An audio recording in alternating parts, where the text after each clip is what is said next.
a reconstitution of the mediation committee to consider the proposals that particularly came from this House. In particular, Mr. Speaker, part of the new introductions to the version of the bill that is currently before the House is a requirement for purposes of those trading in the business to have not necessarily ownership or the 30% ownership of the local representatives, especially for those who want to trade online. This was a position that earlier on had been provided that required any gambling agency must submit 30% of its shareholding to local investors. Mr. Speaker, the committee in its discussion over it provided that the only way we can enhance the business community in that particular sector to enhance support and access to these countries to ensure that they actually relinquish certain percentage of their shares and also are required to meet a certain condition, including provision of physical space, registration processes that are normally required for local entities. And, Mr. Speaker, the version that has now been tabled will speak to a number of the concerns, noting that this is one of those businesses that is currently almost across the world. Gambling, as you know, has been regulated across the world because of the need to make sure that young Kenyans or young members of the society who do not necessarily understand the gambling might end up being consumed in the sector if the regulations are not properly in place. This particular bill, Mr. Speaker, will ensure that that protection, that control is enhanced to support the mechanism which everybody who gets involved in gambling is required to comply with certain provisions of the law. So, Mr. Speaker, I support and I request the members of the House to support the motion so that the bill can progress to the next level for processing. And I thank you.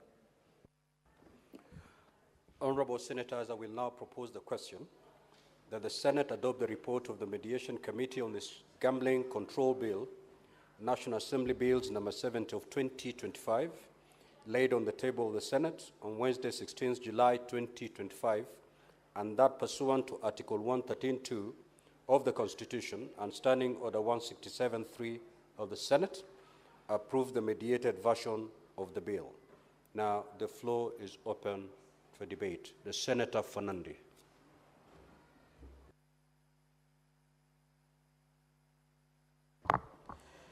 Thank you, Mr. Speaker, sir. While I note that the Mediation Committee of the Senate and National Assembly have done extremely well, is that our representative failed to note that under Article 96, our role is to protect devolution.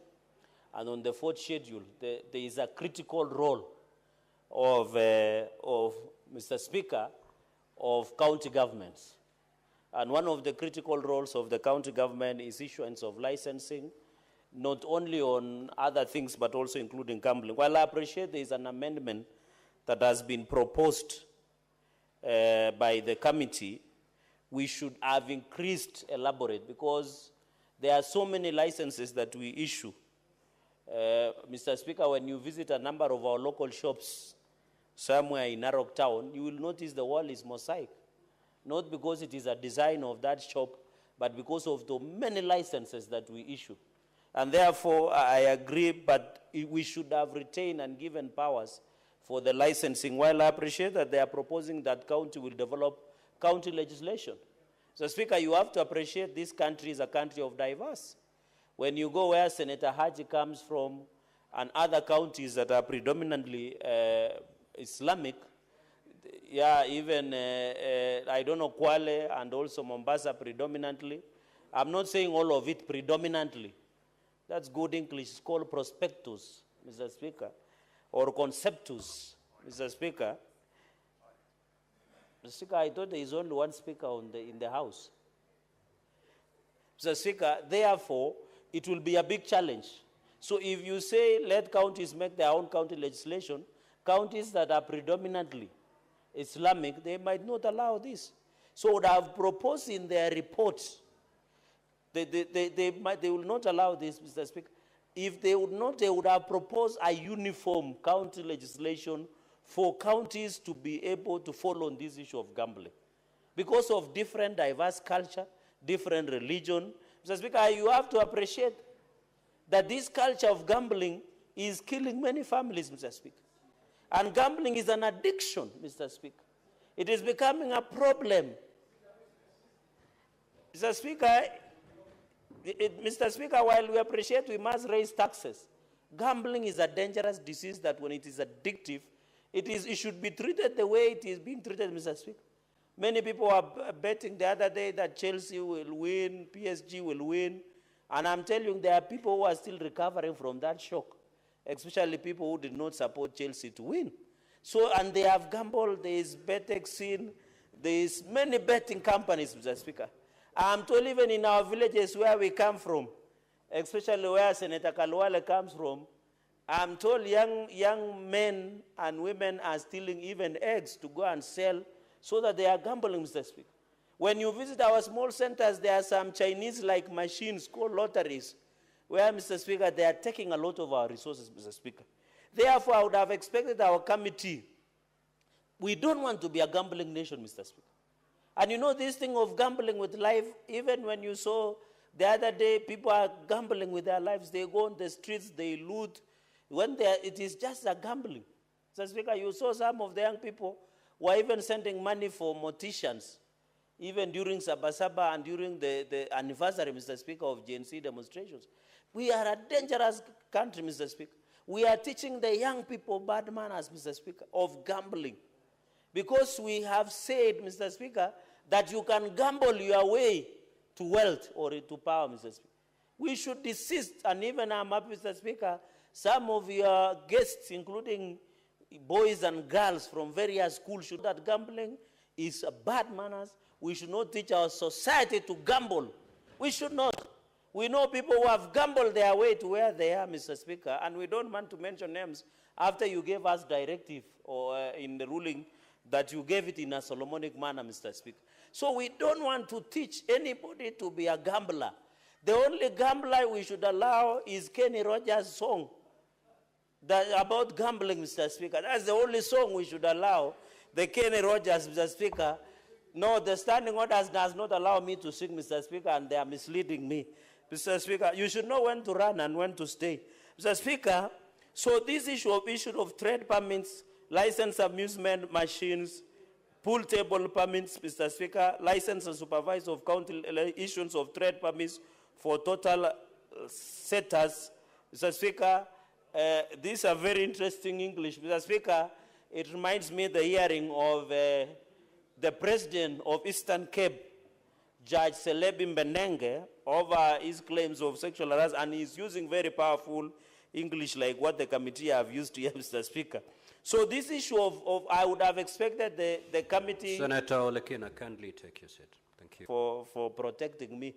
Mr. Speaker, and therefore number two is on the issue of, I agree with the amendment that the young people should be part of the betting board, and therefore a representative from Council of Governors, because that is where we should, Mr. Speaker. Mr. Speaker, another committee resolution that I have noted is functions from the authority, which I agree the issuance of license should stay with the counties. Mr. Speaker, you know we are struggling with on-source revenue. I have seen a number of governors celebrating on on-source revenue, Mr. Speaker. We should retain the issue of licensing. The Constitution is very clear that under the Constitution, Mr. Speaker, the fourth schedule, and even the Constitution itself, the power of issuance of licensing stay within.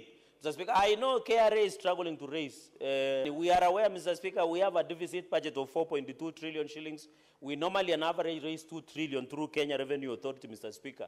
While I appreciate that, we should not allow KRA to arrogate itself the power they don't have, Mr. Speaker. They shouldn't. And therefore, I agree with this amendment that the issue of issuance of license, the factor of raising revenue, is only given to two entities, Mr. Speaker. It is given to the national government, it is given to the, Mr. Speaker, is given to county government. And the Constitution is very clear, Mr. Speaker, that should you want to give yourself power to collect revenue, Mr. Speaker. And I'm happy the Senate Justice, retired Judge Stewart Manzayo knows this, is you come to legislate. You don't take it through the back door, Mr. Speaker. Mr. Speaker, because I'm running through, because this is the clause, this is Senate Amendment Clause 28. I agree that the employees an accreditation for a person in premises so that we don't need to use the sweeping of the police to those. Mr. Speaker, another problem, Mr. Speaker, I came to learn this issue because I have seen in this clause number 28 that media nowadays, while I appreciate media are struggling to raise the revenue. Mr. Speaker, all the radio stations, the televisions, I have tremendous respect for the media. That's why they are called the fourth estate. Mr. Speaker, I was surprised even old men and women of 70 years are now gambling in radio stations. In TVs, Mr. Speaker, they are now gambling. It is becoming a dangerous disease. Mr. Speaker, while trying to raise the revenue to run their stations, I know one of the media owners is looking at me, Mr. Speaker. He is trying and be moral. We cannot legislate anything. From morning to evening, Mr. Speaker, you only hear promotion. Buy this. If you gamble with 1,000, you gain 10,000, Mr. Speaker. We don't want to reduce this country to a gambling nation. We are gambling with our lives. We are gambling with the economy. We are gambling with elections, Mr. Speaker. We are gambling in our relationship, Mr. Speaker. Mr. Speaker, I want to agree, these media promotions, we must regulate, Mr. Speaker. It should be PG. It should be parental guidance. It should be put, Mr. Speaker, at the watershed period, Mr. Speaker, so that we don't need the NCCK or Kenya Episcopal Conference of Catholic Bishops or the evangelistic or traditional or the Islamic religious to come out and tell us to legislate on issues that can be done morality, Mr. Speaker. We don't want to create a society, Mr. Speaker, an aspect of capitalism. You know, capitalism does not have a soul and a heart, Mr. Speaker. And therefore, I agree that we must regulate. And I'm told, Mr. Speaker, these promotions that you do in media, you can imagine 1 million Kenyans sends 100 shillings, and they end up giving out only a gift of 500,000. So, Mr. Speaker, they are making a lot of money. Number 31, I agree that the period of validity of license free increase from 12 to 36 months. Mr. Speaker, this one will give opportunity. And I agree that let us increase from 12 months this issue of operation license of the gambling license move from 12 months to 36 months so that it can allow ease of doing business, Mr. Speaker, convenience, reliability. Therefore, Mr. Speaker, this issue of 12 to 36 months is very critical so that it becomes predictable, Mr. Speaker. Mr. Speaker, I was talking to some businessmen and women. It is becoming a problem visiting county offices.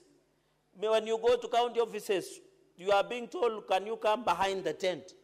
It is inconveniencing, Mr. Speaker, starting a business in this country. And I want to appeal to government agencies, Mr. Speaker. Starting a business in this country, by the time you get even one license, if you have never gotten an heart attack, you get diabetes or hypertension. Because we have created a very tedious process of receiving licensing in this business, including from NEMA, Mr. Speaker, from all the agencies, including public health. Why don't we create one portal that when you want to apply license, you can get only one license? If today, Mr. Speaker, you want to cut a tree in Nairobi, the agencies, Mr. Speaker, that you will go, even those agencies are not more than the process of going to heaven, Mr. Speaker. It is so tedious. It is so unfortunate, Mr. Speaker. Therefore, by the time you get your license, if you are not sick, Mr. Speaker, you are bankrupt. Because this brown envelope, Mr. Speaker, your file has disappeared and all those. So I agree that there should be predictability. Gambling license should move from 12 months to 36 months. On the issue of tax rate of 15%, lottery tax at the rate of 15%, Mr. Speaker, as I indicated, that the gambling issue, we should be very careful as a country. In fact, I want to request, Mr. Speaker, the Committee of Trade and ICT must do an audit of this gambling that we have, Mr. Speaker. You are being told you can win a mbuzi or a goat, you can win a car, you can win 100,000, you can win a trip to Diani, you can win a trip, Mr. Speaker. They are just playing with the imaginations of Kenya, and they are making more money. I am daring today, I can see the chair of trade, Senator Issa Juma Boy. Just take one media company or an advert. 1 million Kenyans shed 100 shillings, including our old men and women in the village. And they only give a reward of 500,000 or even 20,000. Those guys are making devilish and satanic profits at the expense of Kenyans, Mr. Speaker. They are making it, Mr. Speaker. There are people who are going without food because they are gambling, Mr. Speaker. Even I know the football season is over, but I want to appeal to many young people, or has it begun? Yes, it's coming in August, Mr. Speaker. So I want to appeal, this issue we must agree, and I agree that we need to introduce the lottery tax of 15%, Mr. Speaker, as a preventive mechanism against the disease called gambling, Mr. Speaker. And I want to say this issue of gambling must and should be arrested. So the issue of 15% tax at the rate of 15% on lottery tax, Mr. Speaker, should and must be included. While I appreciate, Mr. Speaker, it is not lost on us that most of these betting companies are sponsoring football tournaments, they are giving out support, they are giving out CSR. But, Mr. Speaker, when you compare the cooperative social responsibilities that these betting companies and lottery companies are giving, it's a drop in the auction, Mr. Speaker. It's a drop in the auction, Mr. Speaker. And therefore, they must pay tax, and we must ensure this CSR, while they say, I normally see they sponsor Gorbaya, AFC, when Mr. Speaker, you know, in the spirit of East Africa, I have a lot of interest in Tanzania, Mr. Speaker. I normally see SportsPesa sponsoring Simba or Yanga, Mr. Speaker, down there in Tanzania. While we appreciate, even here AFC Leopard, this one Arambe Stars, we want them to be sponsored, Mr. Speaker. Mr. Speaker, and many other companies. Honorable Faki, allow your colleague to make his comments. Proceed. Mr. Speaker, if you need to give information, you know what to do. Mr. Speaker, it's die hard. Old habits, sorry. Old habits die hard, and I understand why. Mr. Speaker, he's a good man. So, Mr. Speaker, this one of the tax should be charged by the license broker, and we agree with that, Mr. Speaker. Mr. Speaker, quickly, single from to 1 shilling, Mr. Speaker. This is where I was saying. I don't know whether our majority leader, I don't know whether your membership are aware of the reality on the ground. Because vitu kwa ground is different, Mr. Speaker, forgive my language. But how do you reduce from 20 shillings to 1 shilling? You will allow the small children also to be betting, Mr. Speaker. And where is the mover of this report, Mr. Speaker? I don't think he's around, Mr. Speaker. You will allow young boys and girls to bet because you are reducing it from 20 shillings, Mr. Speaker, to 1 shilling, Mr. Speaker.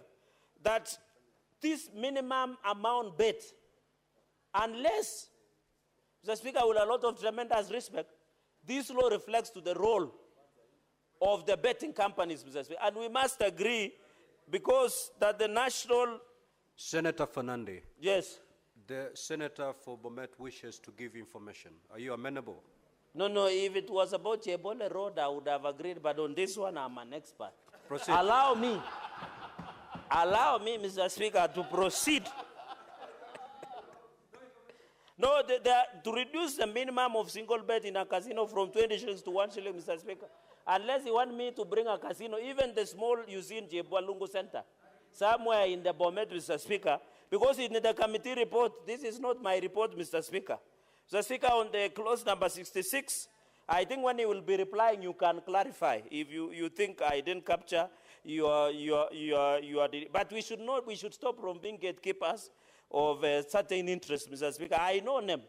Mr. Speaker, I've been around for long. I know they are put on a mask, but we'll unmask them when the time comes, Mr. Speaker, during voting. Mr. Speaker, I allow the clause number 66. In this issue of financial reporting and anti-money, I agree they have done a good job there. Mr. Speaker, the issue of money laundering. Mr. Speaker, you know there are people who are stealing public funds. We used to have pirates here in Somalia. There was a lot of money coming to it's called illicit money. Mr. Speaker, I think on the issue of money laundering, Senator Sige, you have done extremely well on this matter. We must address money laundering, Mr. Speaker. We don't want people to be stealing money and putting it in betting so that they can laundering. Because the process of money laundering, the layering process, and reintegrating the illicit money into the system, Mr. Speaker.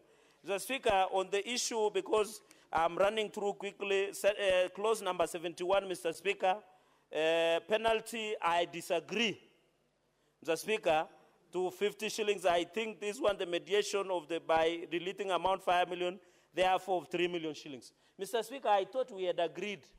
While we don't want to morally legislate, why would you reduce? We want this to be punitive. We want people who want to gamble, people who have excess money, like Senator Issa and Senator Faki. Mr. Speaker, we want people who have a lot of money to gamble. Mr. Speaker, this 5 million, and I'm happy Senator Issa is proud of it, that therefore 3 million, it should stay. I hope when it comes to committee of the whole, Mr. Speaker, that issue can be relooked at, Mr. Speaker. In this clause number 87, television, I agree. This one, in conclusion, Mr. Speaker, remove the restriction that a gambling advertisement shall not be broadcasted on television between 10 a.m. to 10 p.m. unless it is done on a live sporting event. Mr. Speaker, I agree this watershed moment because most of our children who are part of your guests today are asleep. Mr. Speaker, I disagree. Why do you want to reduce from 20 million to 1 million, Mr. Speaker? This is wrong. Mr. Speaker, we disagree. Any media that advertises beyond the restricted time, they should be fined 20 million. Mr. Speaker, with those many recommendations and report debate, I beg to differ and we will oppose with all my body organs when it comes to voting. Senator Faki. Mheshimiwa Spika, pia mimi nichangie ripoti hii ya uwiano kuhusiana na sheria ya kamari. Na Mheshimiwa, kwanza jambo la kwanza ni kuwa japokuwa kamati mbili hizi zilikaa pamoja na kujaribu kuangalia yale masuala ya sheria hiyo ya kamari. Kwanza ni kwamba kamari si biashara, Mheshimiwa Spika. Kamari ni kamari. Na kamari ina madhara mengi, Mheshimiwa Spika, ikiwemo ile tunaita addiction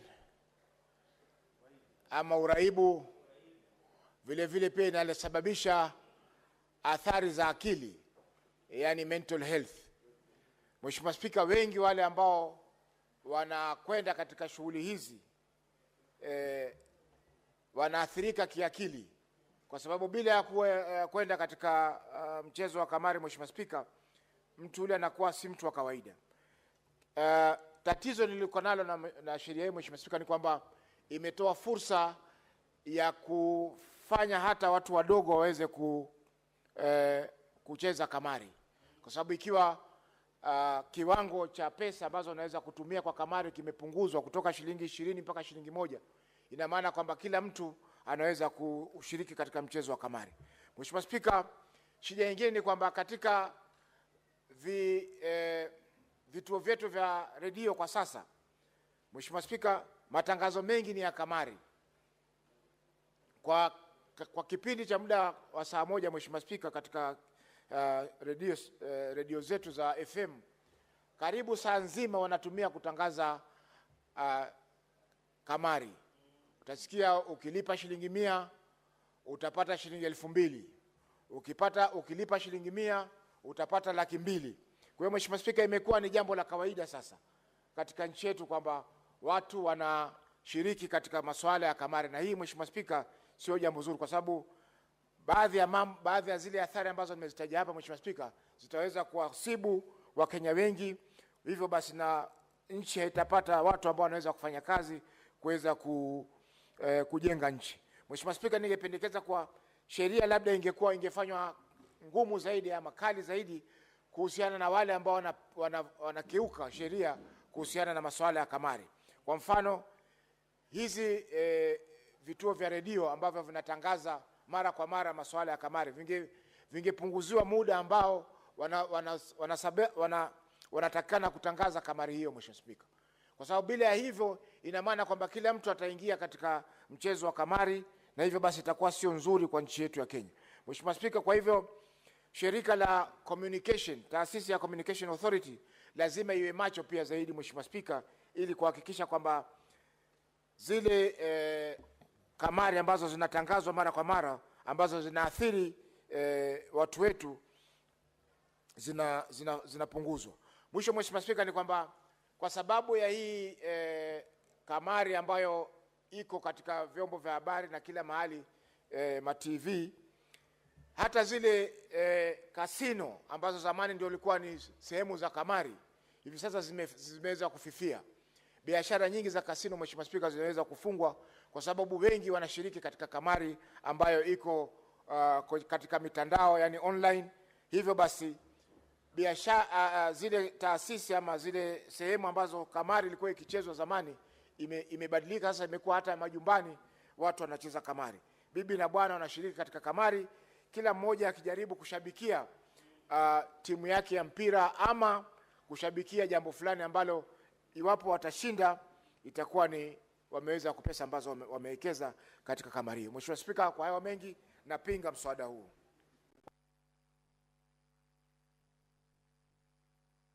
Senator Mungatana. Mr. Speaker, thank you for giving me the opportunity to make a comment on this mediated version and this report that has come back to the Senate for approval. Mr. Speaker, I want to commend the team that sat down for this mediation process. On our side, we were led by our Senator and Chair of ICT, Senator Chesang, and we are grateful, Mr. Speaker, that some of the critical issues that we raised, some of the issues that were bringing disagreements between the two houses have been resolved. This means, Mr. Speaker, that in a short while, this bill will become law after assent by His Excellency, the President. Mr. Speaker, during the main debate of this gambling law, when it was at the Senate, I raised the issue of physical presence. Mr. Speaker, you will find that foreigners are truly exploiting Kenyans, and they are doing it online, Mr. Speaker. Foreigners who are involved in gambling, they actually do something called grooming of potential customers who are Kenyans. They will put very nice, well-spoken ladies to talk to people. They will make sure that you have a few winnings at the beginning. And once you are hooked, Mr. Speaker, they start taking money from you. And there is no physical presence of these offices in Kenya. And Mr. Speaker, what happens? Because in my practice of law, I came across a victim who explained to me what happened. They send you agreements. These agreements, they give you confidence that although they don't have a physical presence in Kenya, you will get your money. And sure enough, the first few you will get. Then afterwards, when you have put in good money, you will hear that company has closed down. You go to the website, it's not there. So, Mr. Speaker, this report is saying that going forward, physical presence will be mandatory. And Mr. Speaker, this is a good thing. I support this report. Again, Mr. Speaker, it says that for foreigners who wish to engage in this business, if you can call it, of gambling, they must put a security, substantial security, Mr. Speaker. And I think the report had recommended something like 50 million. This, Mr. Speaker, ensures that the potential victims, in case that gambling or online gambling collapses or closes down, the potential victims can actually go and secure at least to the extent of 50 million. Mr. Speaker, this is a good development. Because, Mr. Speaker, I'm aware that some of these online foreign companies that have been engaged in stealing from Kenyans, what they do, they set up business in, say, DRC Congo. They encourage a few people. Once the money has reached their target, disappears, they come to Kenya. They do the same. They get, once they hit their target, the website disappears. So, Mr. Speaker, to require now that any gambling, especially foreign in this business, they must put a substantial deposit, then, Mr. Speaker, this report is carrying the wishes of many of us who debated this on the floor of this House. Finally, Mr. Speaker, I like the fact that this report has carried the idea that on the local scene, these advertisements for gambling must be discouraged during the time when our children are there, during the time when our children are still awake. Mr. Speaker, when you travel to foreign countries, you would see that the time that these adverts for gambling and I don't know, you will win what when you do what. When you put this money, you will get this. When you do this, you will win this. They are always at night, mostly late night. But in this country, before this law, we used to find so much of this. Our radio station, as has been said here by a previous speaker, our television sets, you know, until you get tired of looking at them, advert after advert after advert. Mr. Speaker, this report in the mediated version, and now it's going to be law once the president assents to it, it will get rid of all those. And this report has made a significant step forward in controlling gambling. At the end, Mr. Speaker, I don't gamble because I was taught by my parents. At the end, we have the responsibility as parents to teach our children that this question of pata potea, it must not be part of your culture. At the end, we must teach our children that hard work is the only way that you will make it in life. Mr. Speaker, it reminds me many, many years ago, when I was considering to open my first law firm in Mombasa, Mr. Speaker, I went to see from senior practitioners, and I remember one, many years, this is over almost 40 years now, and he told me, Mungatana, there is no shortcut to success. You see where I am? I have worked hard. And the children who have visited us in this Senate today, and I'm glad you are hearing us from the plenary, from up there. There is no shortcut to success. You must put in the work. You see all these senators who are seated here, none of them will tell you, you will see their suits and their nice looks and what, but they will not tell you the story of sleeping late at night, moving with broken vehicles, spending nights in most uncomfortable situations, looking for votes, convincing people to sell their vision. And that's how they are seated here. Don't see the glamour and forget that there was work behind that glamour. The gambling culture is being spread on the belief that you will make it immediately. Anybody who tells you immediately, it's a red flag. Any person who tells you, put this money, you make money immediately, run away like you are running away from the devil himself. Anything, even your hard work, by the time you are getting your KCSE certificate, it has been many years of hard work. It has been 8 years of primary. It has been 4 years of secondary school. Nobody told you that you put in a card or you put in a coin and you become a graduate of KCSE, and now you're ready for university. There is no shortcut. At the end, we will make this law. I support this report, but at the end, the story is yours.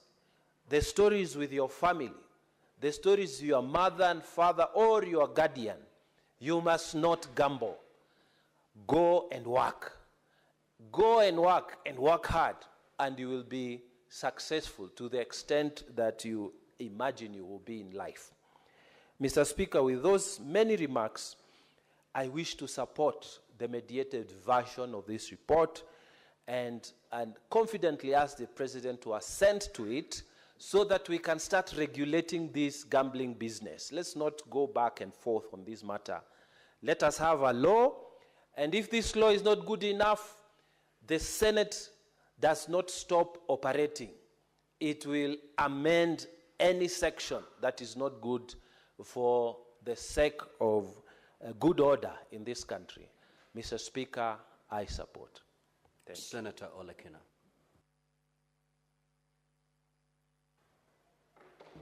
Thank you, Mr. Speaker. Mr. Speaker, I rise to oppose this report on the Mediation Committee on Gambling Control Bill, National Assembly Bill number 70 of 2023.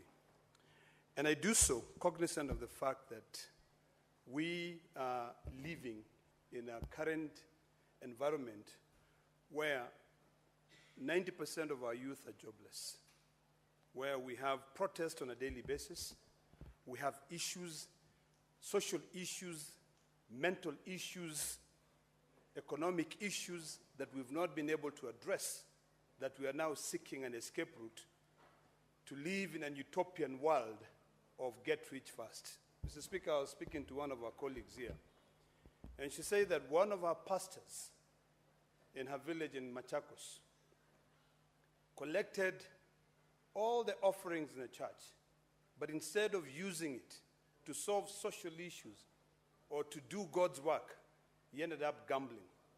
Mr. Speaker, I've skimmed through this report. I've seen the areas which this House had suggested that be deleted in the bill. There's a reason as to why this bill ended up in mediation, and most of them have been retained. Mr. Speaker, this is not the time for us to encourage gambling in this country. I share the same sentiments with my colleagues who have spoken before me in terms of making it punitive for anyone to come and gamble this time. We must, first of all, solve our social issues. Mr. Speaker, gambling companies which make billions of shillings, in fact billions of dollars, target vulnerable, poor societies, people who make 500 shillings a day doing manual jobs, to be told to gamble. Our radio stations, our TV stations are the easiest way to communicate. But instead of our own radio station taking more time to educate the public and carrying out public participation on the dangers of gambling, they are spending more time collecting revenue because they can share the profits. Mr. Speaker, I completely oppose gambling. I oppose this bill.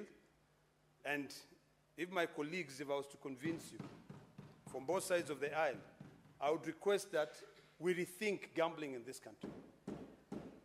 Mr. Speaker, in America, and I lived in America for so many years, and I'm also a resident,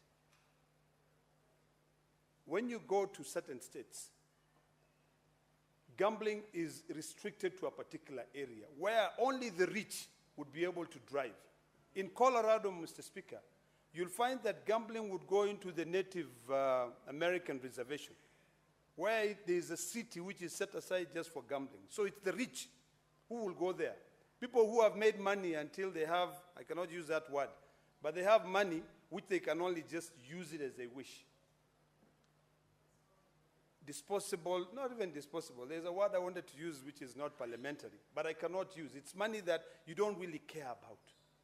You don't give a hoot on where that money comes from. Mr. Speaker, the biggest challenge we have in this country right now, which is attributed to gambling, is mental illness. In this house, we passed a law on mental illness and how to deal with it. The laws that we are discussing in this house, and I have no problem with passing legislation, but we have to pass this legislation. We have to discuss this legislation cognizant of what is affecting, what is ailing our society.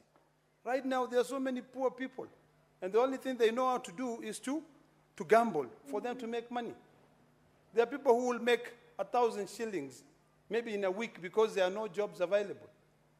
But because they have been lured to a scheme where they can get rich fast, they gamble all that money, and then they end up doing what? Sitting down looking at their kids in a table where they cannot eat. Gambling increases crime in a country, Mr. Speaker. Today, Mr. Speaker, we have our children in this parliament.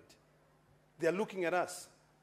The same children who come here to listen to us are the same children who we do not understand now because they are from a different generation than the one we come from, the Gen Zs. But instead of us taking the lead and guiding them, we are here discussing about amending laws and saying how good these laws are to gamble. We are not teaching them. I like what, although I don't associate myself with a lot of sentiments of my brother from Tana River, but I like one thing that he said, that to the children, know that we will not always tell you what we go through to be able to wear good suits. Some of us, you might look at us and you think, oh, this person is about 60 years old, and he's merely 20 years old. But it's because they have sleepless nights. They don't sleep. You know, they are always up at night, working. They have 10 jobs. Then you just see them here looking smart, sharp. You know, you don't even know what they're suffering from. So, Mr. Speaker, I want to beseech my colleagues here that it is not time for us to be passing this legislation to be able to support people who are already filthy rich, who are already collecting so much money. It is time for us now to think seriously about how do we end all these problems? How do we reduce crimes? How do we ensure that we have created jobs for our youth so that they don't end up in the streets? You know, these regulations that we're talking about, now in a devolved system of governance, where the Constitution allows county governments to be able to develop laws to collect certain taxes. This, unless there is uniformity across board, you will find some other counties who are culturally sane will say, we will hike and put so much money to be able to see, to working hard, to making money. You know, our country is so good. Our country, you can only compare our process of industrialization is necessary because we have 47 counties which are completely different. So, Mr. Speaker, I oppose it. I think when you look at across the world, there are countries which are not stable. But those countries are the same countries, I think one of my colleagues who was speaking, are the ones who set up gambling websites. They lure people to gamble there, and then before you realize, in fact, the first one, you are told, hey, take some little money. And you make some little money. You get addicted. You get addicted. Before you realize, you cannot even think straight. I think the only gambling that I can be able to say, it's one that can be allowed in this country is in the stock market. Because at least in the stock market you are seeing there's a company here, Safaricom as an example. Yesterday I was reading somewhere that Airtel has now surpassed Safaricom in terms of their customer base. You know, when you are told invest in those companies, gamble in those companies, there is something where you know you'll be watching your stocks rising on a daily basis or going down, which is life. But where you're putting in and you don't know whether you're going to get money to buy a loaf of bread or even a cup of tea. No. I say no to that. So, Mr. Speaker, with those many remarks, I completely oppose this report, and I oppose anything to do with gambling in this country at this particular time.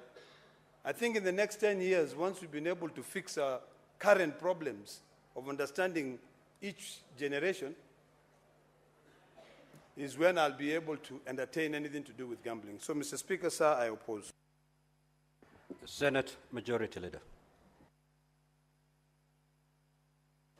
Thank you, Mr. Speaker. I rise to support this motion, which is a report of the Mediation Committee from the Senate and the National Assembly that brings to a close a very difficult exercise that we've had, which is to try and rein in and bring control on a very difficult sector. A sector, Mr. Speaker, that has been described very ably by my colleagues. In fact, I agree with them on their prognosis. What I do not agree with them is a final diagnosis, what they eventually consider to be the solution. I've listened to my colleagues, Senator Ledama, Senator Cherargei, and while I agree with all the things they have said about gambling, Mr. Speaker, I am afraid that what they are prescribing as a solution might not serve us. We live in very interesting times, Mr. Speaker. You know, in the year 2018, this Parliament, the Senate, sponsored me alongside a few of my colleagues to Colombo, Sri Lanka, for a conference titled Evidence-Based Decision-Making. That conference eternally changed my life. And to date, as a lawmaker, if you follow me every afternoon, Mr. Speaker, including yesterday, I follow the evidence before making a final decision. This country, unfortunately, Mr. Speaker, we make decisions based on political affiliations or feelings sometimes without looking at what the hard facts are telling us. And that's a debate we had here yesterday, for example, where I tried to remind my colleagues who are here, Senator Sifuna, Senator Halwale, Mr. Speaker, that while it is long held that there are counties that are rich and counties that are poor, a better way of looking at places, Mr. Speaker, to consider for affirmative action of any kind, Mr. Speaker, is to break it down to the lowest administrative unit, which is a sub-location, Mr. Speaker, and have a nationwide consideration. Mr. Speaker, this is one such scenario as well. We agree that gambling is a menace that has messed up so many young people, so many families, so many women, because it's not just young men, Mr. Speaker. You will recall that there were times when they had put some slot machines across the country. It was a very interesting spectacle where you'd find women folk in the village at about 4 o'clock trooping from their homes to the center to go and slot in the coins, Mr. Speaker, with the hope that they were going to have their luck on that particular day. I'm afraid, Senator Ledama, that you know when we legislate, we pass laws for things that we know, things that we like, and those that we don't. I understand very little about gambling. In fact, I don't know even how to gamble. But unfortunately, as a lawmaker, Mr. Speaker, I have to make decisions that are in the best interest of the people that I represent. Rift Valley, where I come from, Mr. Speaker, is a mecca of bettors. That's where the hardcore betting population of this country lives. And I know this from very, excuse me, very sound authority, Mr. Speaker, on statistics that I've seen. How many young people wake up trying to get 100 shillings or 50 to place a bet on something with the hope that they'll succeed. And of course, like has been described by many of our colleagues, 90 to 99% of the time they don't succeed, because that's how gambling works. I know that there's something they say, the house never loses, the house always wins. Unfortunately, Senator Ledama, choosing not to regulate this sector is not an option that you want to take. Why? Because even if we made the decision that we want to ban gambling in Kenya, are you aware that 60 to 70% of gambling nowadays has gone online? And they are from sites that don't even exist in Kenya. And those sites, just listen, Senator Ledama, I've done some good research on this. Those sites are operated by very sophisticated software that even if you block their IP address this minute, by the next minute, they have generated a new one. And our young people are following those sites there. So we must think of ways of how we will regulate this sector, because unfortunately, banning or choosing to close our ears and eyes and saying that this is not allowed in our country, Mr. Speaker, is burying our heads in the sand. We live in a digital world. Unless we want to say that we block the internet, perhaps that's the only solution that remains. But as it is today, Mr. Speaker, the unfortunate and the hard reality is that we have got to find ways of bringing order to this sector. Countries all over the world continue to grapple with this. I took time. Actually, the former ambassador to Kenya from the UK. Yes, I don't mind. Senator Olekina, proceed and inform Senator Cheriot. Thank you, Mr. Speaker. Mr. Speaker, I appreciate the fact that the majority leader began his debate by giving us a history of what led to his style of debate, evidence-based. Mr. Speaker, when it comes to the issue of evidence-based, it is imperative to remember that as a country, what we need to remember is that our national identity card number is the one that unites us. There is nothing that stops us, majority leader, from ensuring that when you, for every transaction that you use, either online, to confirm any money, you have to use your identity card number. In fact, nowadays, when someone cons you, so long as you can get the identity card number, you can find a way, and we need to be able to find a way, Mr. Speaker, and this is what I'd like to inform the majority leader, that we can use that identity number to block you from doing any other transaction. In other countries, Mr. Speaker, where gambling is restricted, the moment you try to gamble, you're asked to put your national identity number or your driver's license number. If you go to Australia, before you enter a club, and they know you're not supposed to enter a club when you're not 21 years old, you give out your ID number. In a club, they run it through to make sure whether that ID is legit or not. Nothing stops us from ensuring that this website that the majority leader is talking about, that if you block this IP address, even the IP address is a problem, ensure that everyone, any transaction which is done in the Kenya space, even if the site is in Germany or America, requires you to put in your ID number. And if you put in your ID number, if you're not over 18, or if it is gambling, it blocks. There are ways around it with technology and AI. Senator Ledama needs to spend time with these young people to understand what I'm telling you. Those sites are not hosted here in Kenya. They are not designed here in Kenya. Therefore, you cannot determine for them what information they require from the people that are placing bets on those particular sites. They make payment using cards, ATM cards, Mr. Speaker, and sometimes on mobile money. Therefore, it is not possible, Mr. Speaker, to do what Senator Ledama is proposing, because I know for a fact, Mr. Speaker, that these online platforms that are taking away most actually of the gaming revenue, Mr. Speaker, away from this country. And that is another discussion we need to have all together. Because second thing, Mr. Speaker, in the administration of the gambling space, Kenya and Tanzania took two different paths. Kenya decided to treat it as a social ill that needs to be regulated. And therefore, they imposed a sin tax on it in the form of an excise duty, meaning that every time you place a bet, Mr. Speaker, there is tax deductible, just trying to dissuade people from participating in it. And that is what has led to a lot of traffic going offline, away from the dominated, away from the regulated online betting spaces in Kenya, Mr. Speaker. Tanzania, on the other hand, chose to be facilitative and appreciated and said, while this is a social ill, they treated it like just any other social ill. They say, something must kill a man. For you it is gambling, for another person it is drinking. And therefore they said they treat all of them equally.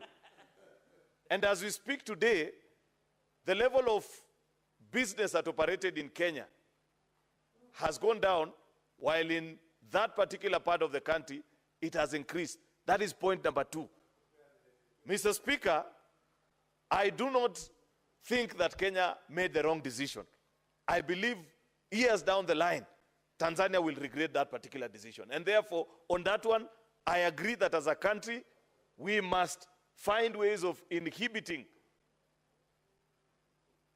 the gambling habits of the people that participate in that particular space, Mr. Speaker. But I was just bringing to the attention of the House the evolving space within which this industry operates. That as we try to tax them here to dissuade them from participating in these games, they have actually taken off and they are now online. As we speak today, Mr. Speaker, therefore, we must find ways of regulating this sector so that what other countries have done, Mr. Speaker, is that they have tried to ensure that there is benefit and any challenges that occur from subsequent months and years of betting to a particular individual are actually sorted by the betting house. You'll find that many of them, for example, and before Senator Ledama rose to inform me, I was giving the example of a piece of legislation that was shared to me by one of the interns at the UK embassy about a year or 2 ago, by the time we were beginning this debate. They say that they have actually forced all gambling entities, so long as you provide gambling activities in the country, be it online or in the form of a casino, Mr. Speaker, to keep a record of the customers. And they share. And there is a trend they are able to trace. If they find that you are getting to levels close to addiction and you're becoming dependent on it while it's just supposed to be a sport, Mr. Speaker, they actually call you and they offer counseling services to you, mandatory by law. That's the kind of work that we need to demand from the firms that operate gambling activities in this country, that they must look after their customers, that if they notice that you are actually addicted, Mr. Speaker, they provide support services to you as a customer. That needs to be provided by this authority. That's why I want to persuade my colleagues that turning our backs on our countrymen and women that are struggling with this menace, Mr. Speaker, is not an act of leadership. It will be an act of cowardice on our part. While we may not agree with their choices, Mr. Speaker, we pass law in this house for the people that we agree with and those that we don't agree with, Mr. Speaker. I say that I don't know even how to gamble. I have never gambled in my life, Mr. Speaker. But I am fully aware that so many of the young people that vote for me to come to this house, Mr. Speaker, battle with gambling addictions, for example. I must provide a regulatory framework for them to have an entity that will look straight into the eye of these betting firms and tell them that look after your customers. Ensure that you provide support services to them if they get to addiction levels, Mr. Speaker. The CSR support that Senator Cherargei was talking about, Mr. Speaker, it must be provided so that you counterbalance between the force of good and evil in the society. So that at the end of the day, if there are challenges that they have brought about in the society, how have they counterbalanced it? By providing, for example, everybody knows that the biggest contributors in this day and age in the sporting world are actually these betting firms. Across the globe, Mr. Speaker, they sponsor the biggest of sporting franchises out there, Mr. Speaker. They develop gymnasiums, stadia, Mr. Speaker, because of the realization that people's choices, Mr. Speaker, vary from one to the other. Therefore, I want to urge my colleagues that while looking at this particular topic, Mr. Speaker, that let us be mindful of the fact that this is not a simple decision that you can just make and say, we choose to look away. What we need to is first, you need to have an authority. I think, I don't know what it is called, the current regulator, BCLB or something. I think it's just a department in one of the offices here.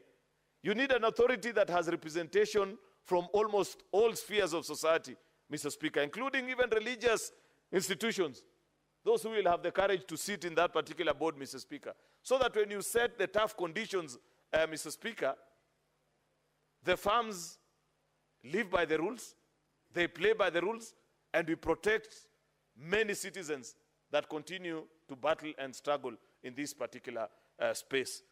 Therefore, Mr. Speaker, I want to urge colleagues that have taken time to read through this report. I appreciate that it has been a protracted battle between the Senate and the National Assembly. Their perspective of things, Mr. Speaker, there are many things we had included, including taxes that we proposed. If you remember, we had actually proposed something akin to a sin tax to ensure that we dissuade young people. But unfortunately, when these people went to the mediation, it was dropped, because I know National Assembly will never agree to any tax proposition coming from the Senate. Of course, the matter was not even given a chance. I knew that proposition, Mr. Speaker, had the chance of a snowball in hell the minute he left this house, so long as he was going to get to the National Assembly. Because they don't view this for what it is. It is a broader conversation about what is the space of Senate with regards to taxation and so on and so forth. And therefore, we lost it at that. My thinking, because I listened to, I don't know who it was, one of the members who moved that proposal on taxation, Mr. Speaker, was actually to sort that issue that I had proposed, or that I had spoken to earlier, between how we chose to administer betting and the difference in approach we took between us and Tanzania, Mr. Speaker. Unfortunately, since that was lost in the mediation, I concede, Mr. Speaker, because we must be able to achieve the greater good, then we'll tie in the small ends eventually when we have the opportunity. So I want to request that we conclude on this business today, Mr. Speaker, if possible, so that when we get the opportunity to have a regulatory authority, then we shall invite them to this house and now ask the hard questions, Mr. Speaker. Maybe, I don't know, maybe, just maybe, that there are technological solutions that are available to these companies that are running betting, Mr. Speaker, online, and don't have presence in Kenya. They don't pay taxes in this country, Mr. Speaker. I know that there is a lot of ways in which we can find them. I know, for example, Senator Ledama, because earlier on you had asked me what might be the solution, is that you can force their bookmakers, because all these online betting firms rely on bookmakers that are actually regulated in countries that have even stronger regulations in this space than the Republic of Kenya, Mr. Speaker, to give us the odds so that you're able to establish how many transactions they made out of this country and what it is that they paid. Because now in this law, thanks to the mediated version of the report, even if we have no ways of finding and establishing, we shall continue to demand of them until such a time that we catch up with you. You may be domiciled out of a country that a tax haven somewhere that Kenya has no relationship with, but somehow, somewhere, the long arm of the law, when it eventually catches up with you, then you will pay into the Republic of Kenya. Therefore, I appreciate that proposition that has come from this committee to tax even those that are participating in the online space and have no physical space in offices in Kenya, Mr. Speaker. You may not have the chance to recover anything from them at this point, but somehow, someway, one day, one time, Mr. Speaker, you will find the opportunity. Lastly, Mr. Speaker, is to ask our colleagues, Mr. Speaker, to treat this matter with the urgency that is needed. Because listening to those that are opposed and supporting this, there's one point that we all agree, that this is a space that needs our urgent attention as policy makers, Mr. Speaker, so that we find a way. Senator Ledama is proposing that we create a city akin to Las Vegas, or the one for China is called what? Macau.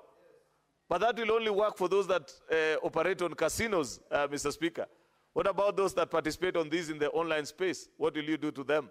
Like I have said, there is no way of stopping them, Mr. Speaker. Therefore, I want to urge Senator Ledama that let's create the authority first, then the rest follows.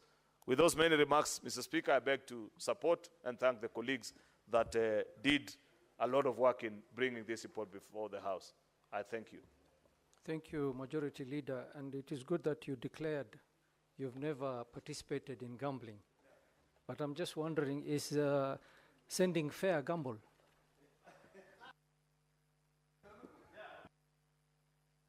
Mr. Speaker, because you have asked me a question, yeah, sending fare is a gamble, especially for a young man like Eddie, Mr. Speaker. Because chances are she may come or not come. That is a gamble. It has odds, Mr. Speaker. Senator Eddie Okech.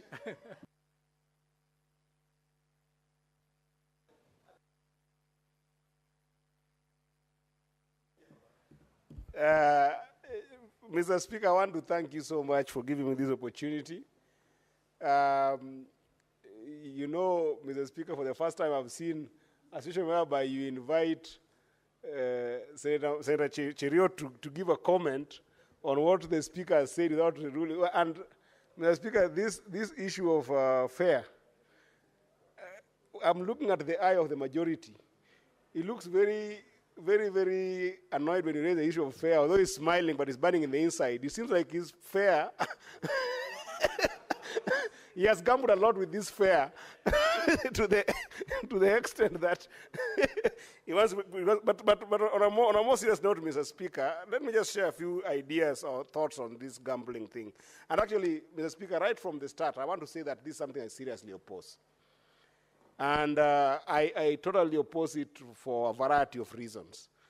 I was actually in the mediation team, and I was very clear that this is something that we should not even be able to entertain in our country. Because something like gambling, Mr. Speaker, happens in the context of a society. And every society have got different challenges with how gambling manifests in it. A democracy as strong as the United States, Mr. Speaker, had a serious gambling issue in the latest years that we have seen in the last 20 years, to the extent that, Mr. Speaker, that despite that the United States is actually a 200 years democracy, they have really struggled with the issue of gambling.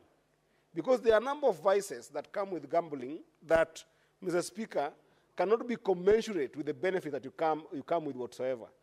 In fact, in 2018, I had just left the United States 2 years before that, when the conversation about gambling was going on very strongly.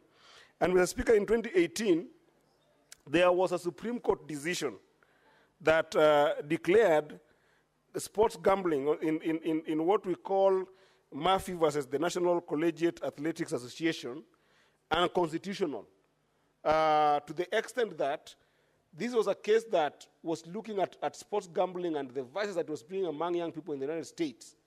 And the fact that the United States had, even as a city where we call it Las Vegas, where you can actually go and do gambling there, and some sort of regulations that are within states that allows for resources from gambling to be able to enable those states raise some revenues without necessarily taxing people, or rather adding more taxes on people, and then do very specific services to those states. For instance, where you find originals who are in the United States, who we call the Red Indians, their communities must have been left behind in some inequality issues around economic development that has happened in the United States. You might find that some gambling might be allowed in those quarters just so that you can raise resources to enable them be able to deal with those services that their communities need. But other than that, Mr. Speaker, the overall issues and the overarching issue of gambling, Mr. Speaker, becomes a very complex thing to maneuver, even in advanced economies that can be able to monitor those vices like the United States. And Mr. Speaker, the question here is, this particular mediated version is very heavy on the opportunity for our government to raise taxes. But Mr. Speaker, when you look at an industry like gambling, this is what you call regressive taxation. Regressive taxation, Mr. Speaker, is where the amount of money you'll be able to collect practically from an activity such as gambling will continue dwindling, going down, but because you have given it an element of law to exist, the amount that are being earned from that particular vice by people who have invested in it will continue to be abnormal in terms of their exponential growth. So therefore, you can never use gambling as a place to target tax revenue. Because it's one thing that if you allow, it has got what you call negative externality. When you allow it to happen in your economy, you cannot control where the revenues are going to come for the owners of those businesses. So then it goes without saying that other vices that are going to be there will always cost the government more in terms of dealing with them.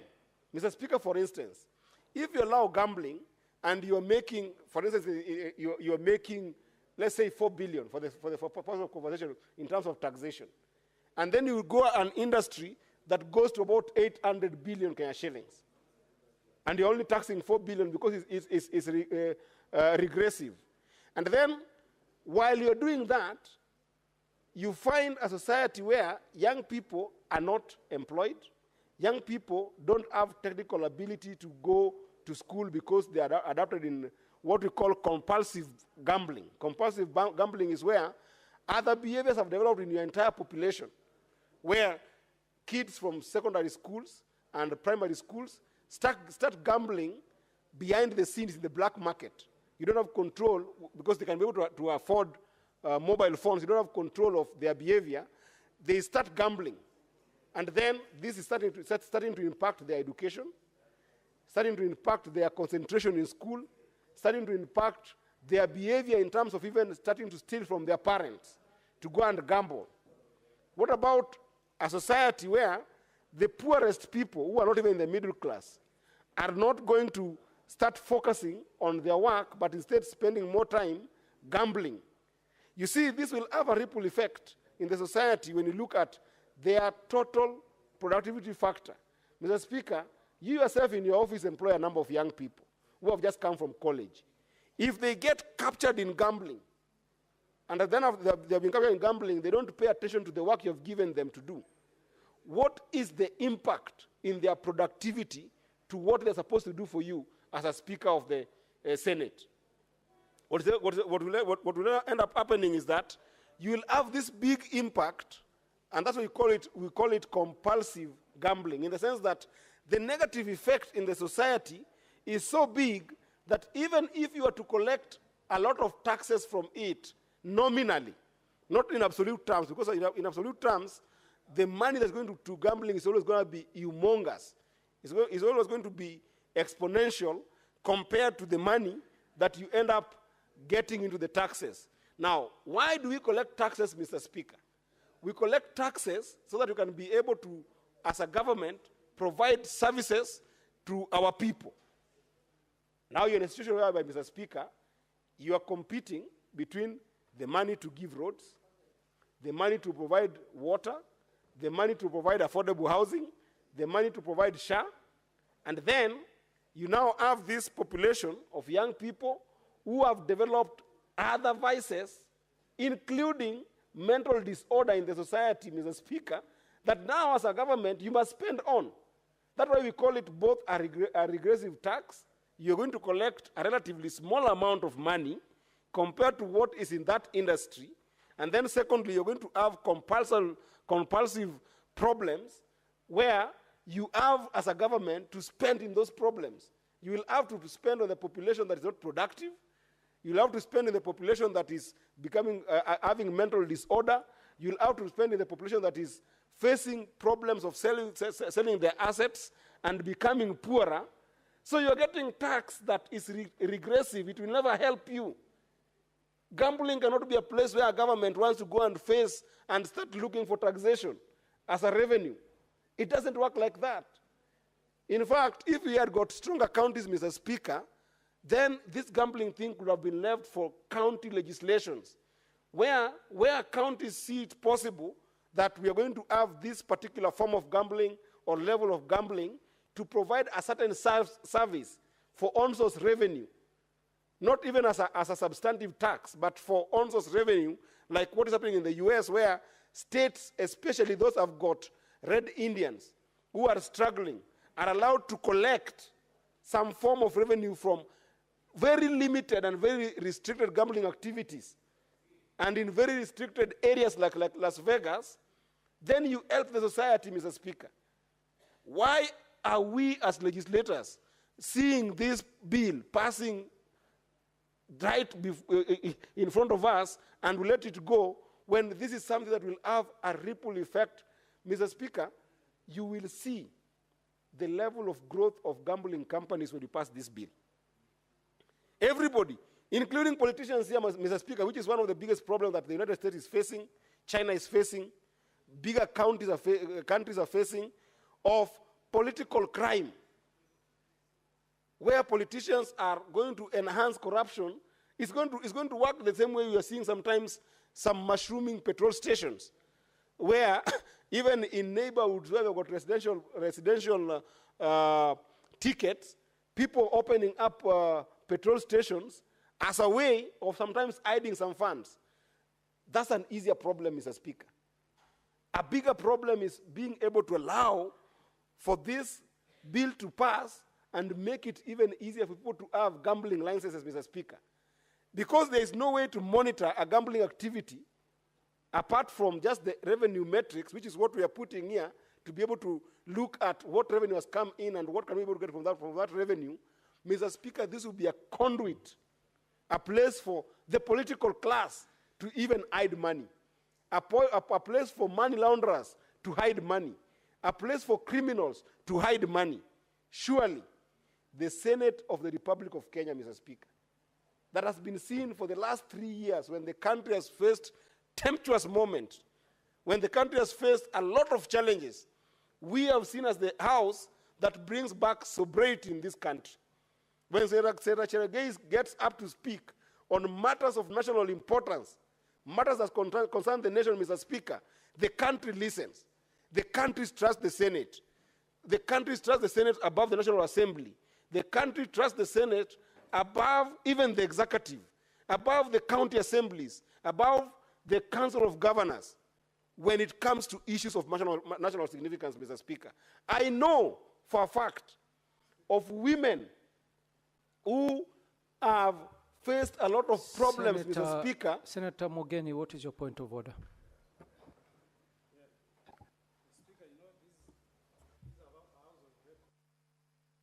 I've had my good friend, Senator of Migori, making some bad inference against other legislative houses, where he says that data existing shows that Kenyans don't trust the National Assembly, they don't trust our 47 county assemblies, they only trust the Senate. Is that factual, going by the contents of Standing Order number 105?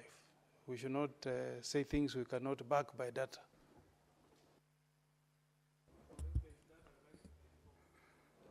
Senator Eddie, what did you imply by that statement? Mr. Speaker, first of all, you know, Senator Morgan is my senior. I know how much I respect him. He should not say what I did not say. I did not say that those other institutions are not trusted. I just said we are trusted more than them. It's a level of trust. It's an issue of level of trust. And there's a number of data, including Muzalenzo Trust, Mr. Speaker, that does all these data-driven research that shows that Senate is actually more trusted as an institution by Kenyans. Since you've referred to an existence of data, yes.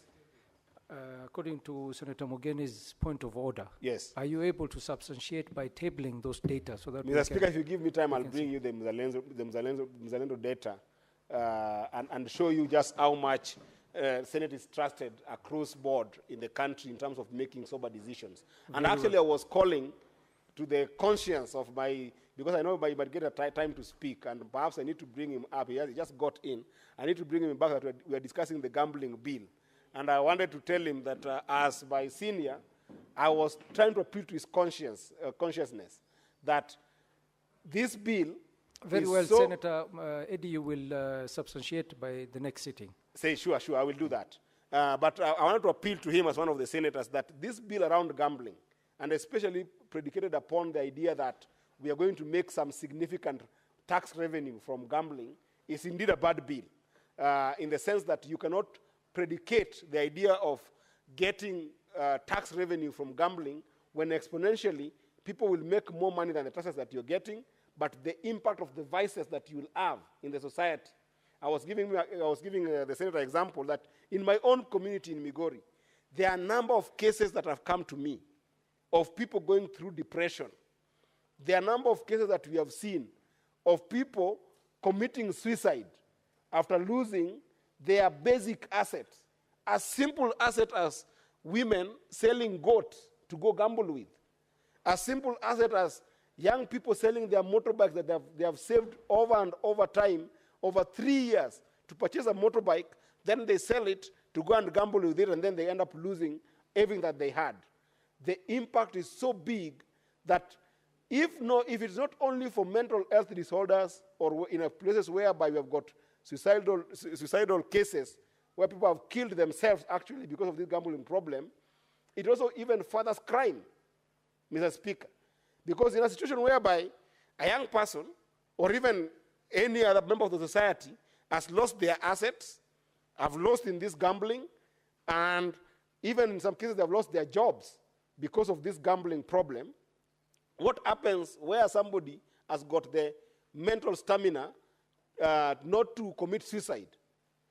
If they have lost all their assets and all they had, Mr. Speaker, what remains for them to be able to survive is to go into criminal activities, Mr. Speaker. And we see these vices over and over in the society. So, Mr. Speaker, I know there's temptation to try and regularize this bill to make it look like we're going to have a framework that will make sure that we encapsulate the entire gambling industry into a tax bracket. But I think that this is one of those areas that will dissuade us not to be excited about as a country, as a place to be able to get taxation. Because that taxation is regressive in the one hand, but most importantly, even if you're to collect as much money from it, you can never be able to use the same taxation to deal with the vices, the impact of the vices you have in the society. Where you are competing to be able to build roads, you will now be competing to build roads and to deal with the issue of mental disorder in the society. Where you are competing to build roads or to bring water with the same taxations, you will now even have another problem that you're not only dealing with giving people water, but also dealing with the crime that will come in the society, Mr. Speaker. But I can see that politicians might be excited about this because it is also an avenue for some dubious politicians. I'm not saying any particular politicians, but there are potential for dubious politicians to take advantage of this bill and have mushrooming companies for gambling so that it becomes a conduit for money laundering by the political class and other people who are outside of the political class, Mr. Speaker. This is something that I believe that as a House, we must be bold, we must be courageous, we must remain solid, we must be distinct in our decision as a House that despite the fact that this bill has gone through a mediated process, this is a bill that we must kill as a House and make sure that we don't give a license to auction the future of our children. We don't give a license, Mr. Speaker, to auction the health care of our children, Mr. Speaker, by making sure that we now enable an avenue for serious mental disorder. And if we must consider as a country and be competitive in terms of looking at gambling legislations, Mr. Speaker, then I would wish this House the courage, because we are the House that is established under Article 96 of the Constitution, that is supposed to protect devolution.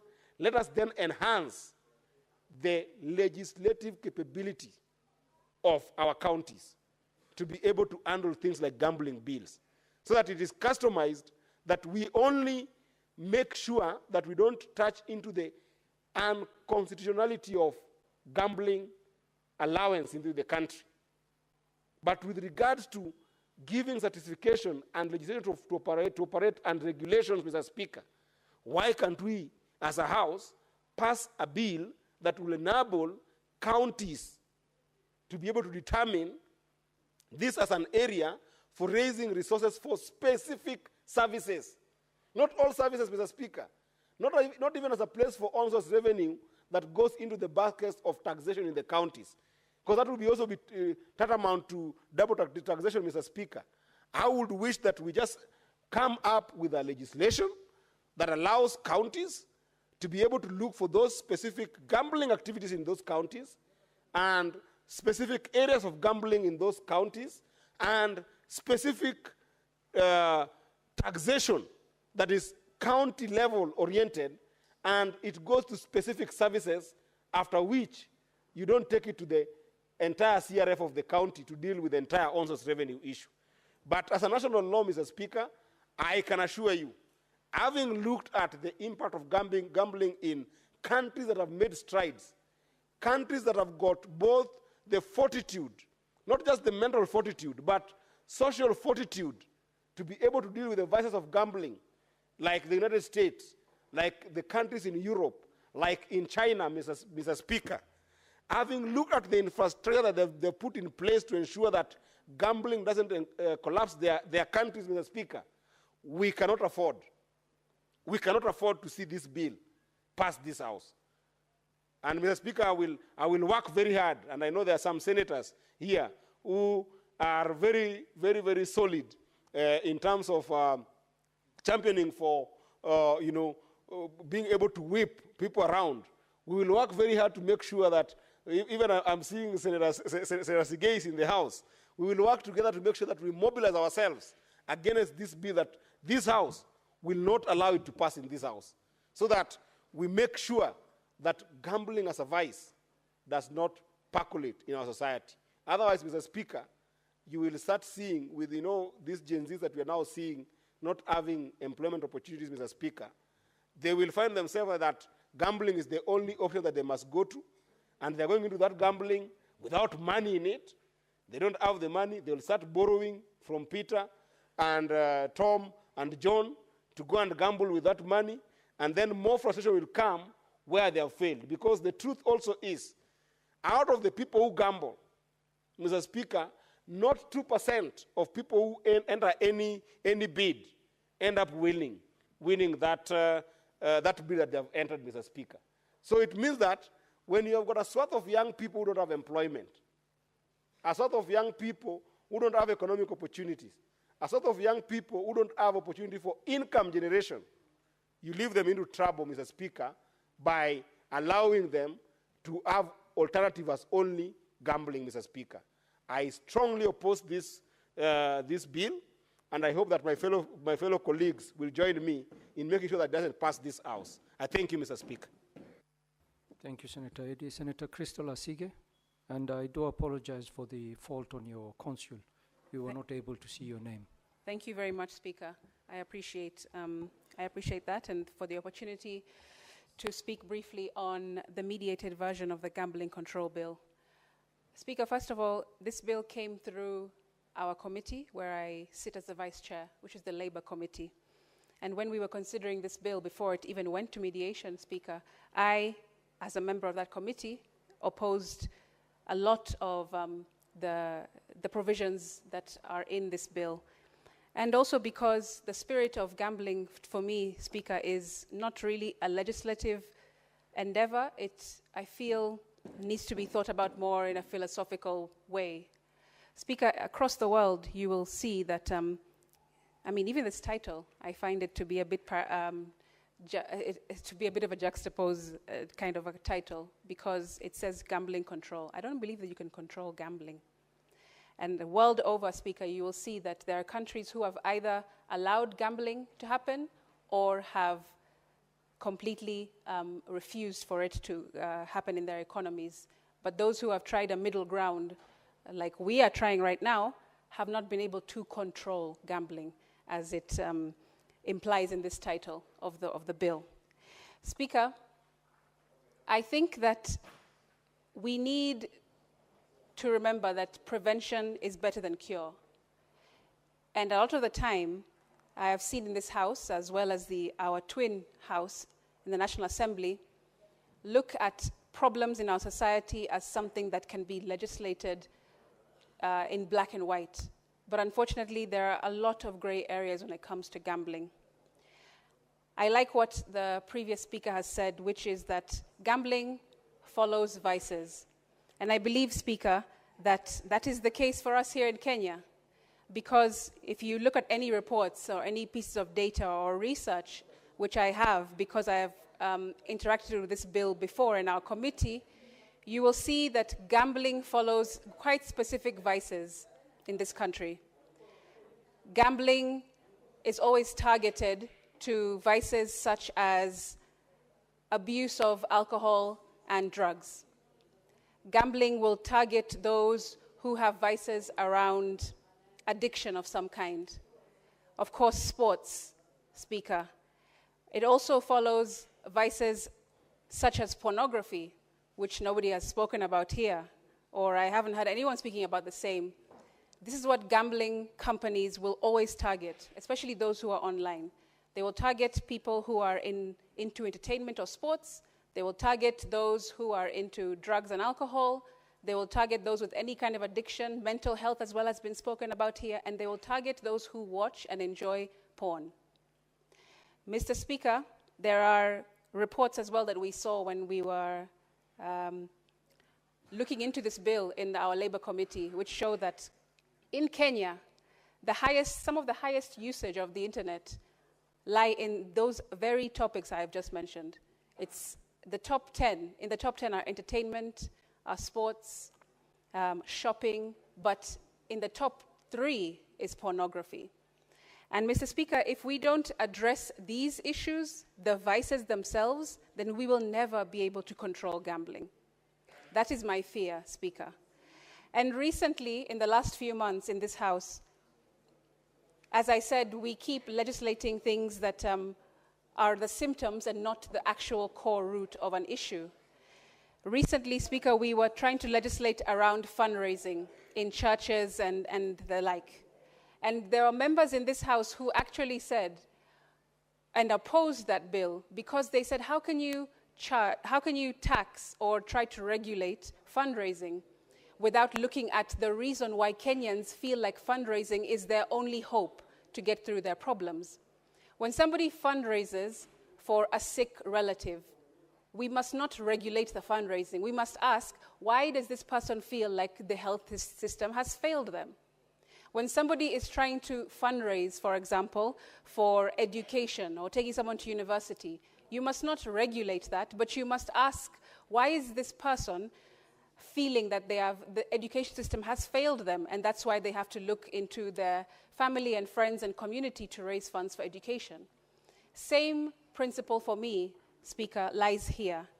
Why are we trying to regulate gambling and try to put heavy restrictions or legislation on top of this issue, rather than actually dealing with the root cause of why people are privy or prey or run prey to gambling, which is the things that I've mentioned before? I think those are the issues that we need to really sit and think about, not just as legislators, but as thinkers, Mr. Speaker, because that's why we are here. We are apparently the most brilliant minds in the country, and that's why we have been put here to represent our people. And if we cannot sit and think about the root cause of our issues as a country, rather than always treating the symptoms and slapping a piece of legislation on top of it, then we will never, ever control anything. Nonetheless, gambling is my opinion, Speaker. And even if we go ahead Senator Mungatana, Cherargei, and AD, please consult in low tones so that we can hear Senator Crystal. Proceed. Thank you for protecting me from the members who are consulting. This is a very emotive subject, and I'm sure that they are busy discussing my submission as I speak. Thank you very much, Speaker. I want to just underscore and re-emphasize that we need to think about the root cause, curing that, or preventing the root cause, rather than thinking about how to cure it with a piece of paper and regulations. Speaker, even as a creative, let me speak from the perspective of a creative. We recently, in the last financial bill of last year that was thwarted by protests across the country, Speaker, there was a provision or a proposal to start taxing creatives, the creative industry. And creatives came out in large numbers to say, how can you tax us or regulate us when you haven't created an environment for us to even thrive in the first place? What are you going to tax out of us? Creatives said.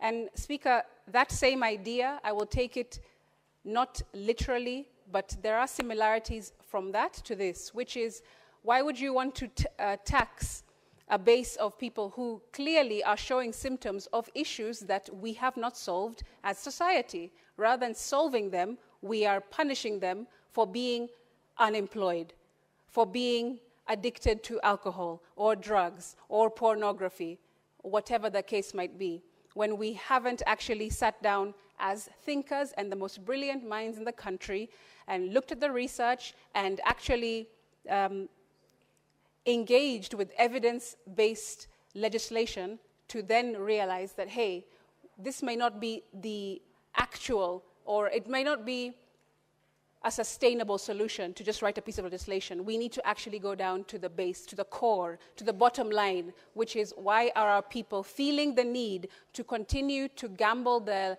lives, their assets, their dreams, their possessions away, instead of looking for honest work, looking to cure their mental illness, looking to address their addictions, looking to stop watching pornography. Mr. Speaker, for me, that is something that is poignant, and I had laid it out very clearly when we looked into this bill in the Labour Committee. It's still the case now, even though there is mediated version, which has not really addressed that same question, which is maybe philosophical, but still has to be answered by somebody. And I would have hoped that this mediated version of this committee would have addressed those kinds of issues rather than slapping us with yet another piece of legislation which may never, ever solve our problem and never bring any kind of control to gambling. I thank you. Thank you, Senator. Senator Andrew Omtata.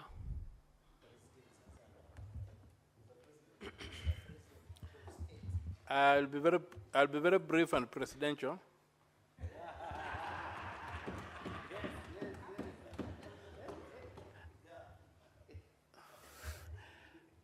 First of all, this is a bad bill.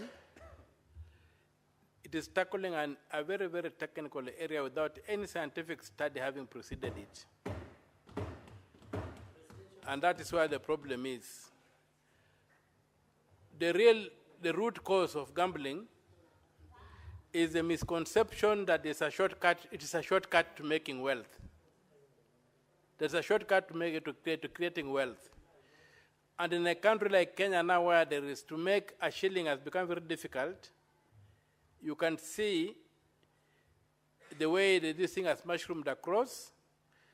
And maybe we may need to withdraw this bill, have a proper study on what is driving this issue, and then come up with scientific solutions. When I look through this bill, I don't see anything that is scientific about it, and I don't see any solution proffered.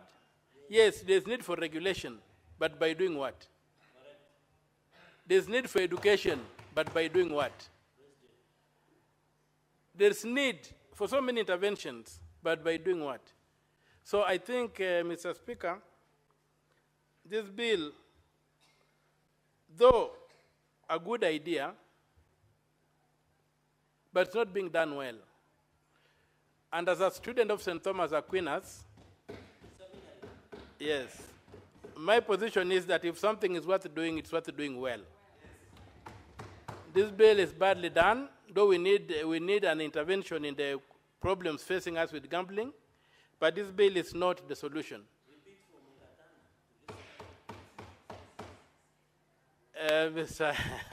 Senator Mgatana did not support the bill. He recognized that there was a bill, but I didn't say he did not support it. He recognized that there was a bill. And for me, Mr. Speaker, in the absence of a serious study, we are really groping in the dark, and we are likely to make a bad situation worse, thinking that we are doing something to improve it. So I would say that this bill be withdrawn, and a proper study be conducted by the state. Then, from that study, the state can bring us a bill that can address the issues in the industry. Because you have seen even situations like, if you look at all the adverts on gambling, when you look at all the adverts on gambling, they promise quick wealth. Yes. They don't promise anything else. It's not refreshing your mind, it's not a pastime, but you're going to get rich at the end of the day. As they say, Leo hustler, kesho sonko, kind of transformations. So I would pray that this bill be withdrawn, or if it's not withdrawn, we vote it out, and then give that, they leave the door open for a better, well-resourced, well-researched, and well-reasoned bill to come before us, one that can then exercise our minds. Really, right now, we are just not well informed to make a decision.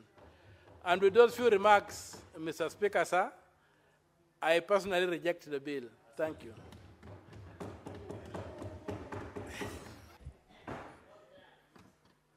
Honorable Senators, there being no other senators wishing to contribute, I call the mover to reply.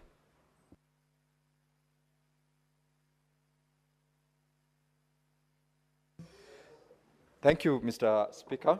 I would like to appreciate the following colleagues who have contributed to this bill: Senator Cherargei, Senator Faki, Senator Mungatana, Senator Ledama Olekina, the majority leader of this House, Senator Aaron Cheriot, Senator Eddie Okech, Senator Crystal Asige, and last but not least, the Honorable Senator Okia Omtata. Mr. Speaker, on behalf of the mover of this motion, the Honorable Senator Chesang, I would like to echo largely what part of the sentiments by the colleagues who've talked into this bill, to the extent that we are living in a global society, Mr. Speaker, and we will not bury our heads in the sand to say that gambling and betting-related activities do not happen. It might be a tall order to say we will largely manage to regulate the process, but, Mr. Speaker, we must start from somewhere. And where we are is the beginning of that decision to try to regulate and to try to make it at least be something that we can speak about and regulate by making sure that this law passes. This law, Mr. Speaker, is not only about gambling. It's got so many other aspects in it. We are aware that we've got the National Lottery Act of 2023, that this law speaks to it. We've got so many other regulations. And what the amended version of this, or rather mediated version of this law, Mr. Speaker, is trying to achieve is to enhance. Mr. Speaker, could you kindly protect me from... Senator Cherargei, allow Senator Sigei to make his submissions. Thank you, Mr. Speaker, for that protection. You're distracting him. What I wanted to say, Mr. Speaker, is that what we are desiring to do in this mediated version of the bill is to ensure that we strengthen the penalties that are going to be meted upon those who, for instance, participate or be involved in activities gambling without the license. For example, Mr. Speaker, we have in the mediated version of the bill enhance the penalty in form of penalties or fine that one can be imposed to over 3 million Kenya shillings and 5 million Kenya shillings, which is an improvement from what previously existed, because without any fine or any penalty, of course, Mr. Speaker, no one will see any reason to be deterred from conducting activities gambling without the license. Mr. Speaker, earlier on, the Honorable Senator Cherargei, which is what I wanted to inform him, and I'd like to take the opportunity to correct the misrepresentation that the particular timelines within which, not timeline, sorry, but the amount that one can bet on is not 1 shilling. In fact, the committee, Mr. Speaker, enhanced the amount to Kenya shillings 20 as a means of ensuring that whoever participates in gambling must be someone who would obviously be someone of age, because if you reduce it to Kenya shillings 1, every other person, including young children, can access that amount and can gamble with it. And Mr. Speaker, in terms of the timelines that the bill provides for advertisements by the media houses, the watershed moments is, Mr. Speaker, between 10 p.m. in the night and 5 a.m. That serves the purpose that the Honorable Senator Cherargei and the rest of my colleagues who said that we regulate, because if we don't do it, it's still going on, and we are living in a global society, Mr. Speaker, where although we would want to discourage as much as possible our young ones because of mental effects of gambling and also the consequences that comes with it, we cannot run away from the fact that this is a global thing that other regimes have attempted to regulate but have not been able to. This is an opportunity that we've gotten, and although we have not been able to ensure that we get to the right situation which members would have desired in terms of regulation, it is an attempt that going forward we have enacted a law that will give us a platform either to continuously improve that law so that we, at the end of the day, are able to speak to a regulated activity, which in this case will enhance also the support that we are saying, discourage Kenyans, discourage everyone else from undertaking such vices. But for those who have already been put into this, not necessarily residents within Kenya, but those who are outside, but online, and they are Kenyans whom we must also speak to, we are able to support them in a manner that this law is trying to do. We are legislating for posterity, Mr. Speaker. We are not legislating merely because we've got to do it, such that even if we are not supporting gambling, there must be a law in place. And that is exactly what we are saying. Notwithstanding our differences, our challenges with this particular activity, we must have a law in place. And so, even as I reply, I want to urge the honorable members of this House to support it. And for those improvements that we are saying we need to make, it gives us a room to amend the law. And in the process of amending the law, we also go beyond the law itself and create an environment that will help Kenyans, those who are gambling, those who've been addicted, those who've been affected by gambling activities, to also get an opportunity to undertake an understanding of how else can they exit the vice, rather than just saying we do not want it, we do not want the law, yet the law, or rather gambling in itself, is existing, it's cutting across, and it cannot be ignored. And that is why I want to encourage members to support. And Mr. Speaker, I wish to support, and pursuant to the provisions of Standing Order 6-3, I request to defer putting of the question to a later date. Mr. Speaker, I thank you. Thank you, Senator. Putting of the question has been deferred. Honorable Senators, looking at the order paper, we will have to defer order number 10, 11, 12, 13, 14, 15, 16, and 17. Clerk, call the next order.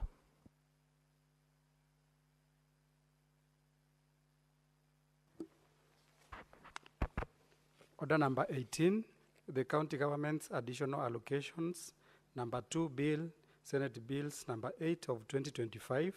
Second reading, resumption of debate. Senator Mungatana, I think you were on the floor of the House when this matter was being debated. You have a remainder of 12 minutes to continue with your submission.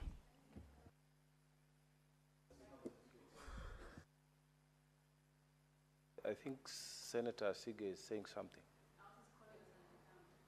Oh, okay. Okay.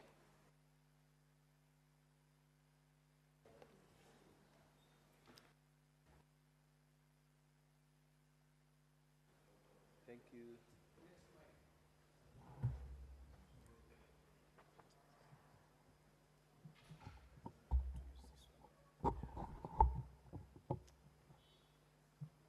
I want to use this one.